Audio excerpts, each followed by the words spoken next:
हा प्रश्न सीईटी 2021 ला मेकॅनिकल प्रॉपर्टीज ऑफ फ्लुइड या चॅप्टरवर आलेला आहे.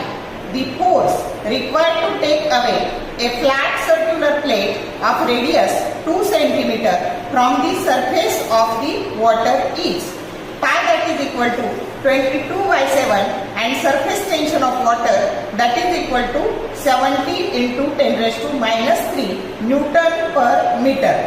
आपल्याला ही जी फ्लॅट सर्क्युलर प्लेट आहे की जिची रेडियस 2 सेंटीमीटर आहे, तर हिला आपल्याला वर उचलायची आहे या पाण्याच्या सरफेस वरून आणि त्याच्यासाठी किती फोर्स लावावा लागेल. तर आपल्याला माहिती आहे F that is equal to T into L. मग T म्हणजे सरफेस टेन्शन आणि L म्हणजे लेंथ. मग याच्या प्लेटची रेडियस जर 2 सेंटीमीटर असेल तर त्याची ती लेंथ 2 पाय असणार आहे. आणि मग आता किंमत टाकायची. सरफेस टेन्शनची किंमत दिली आहे 70 into 10⁻³ हे 2, पायची किंमत 22/7 घ्यायला लावली आणि रेडियस 2 सेंटीमीटर आहे म्हणजे 2 into 10⁻² मीटर आहे. मग आता हा फोर्स काय झाला तर ह्या 7ने याला डिवाइड केलं हे 10 झाले.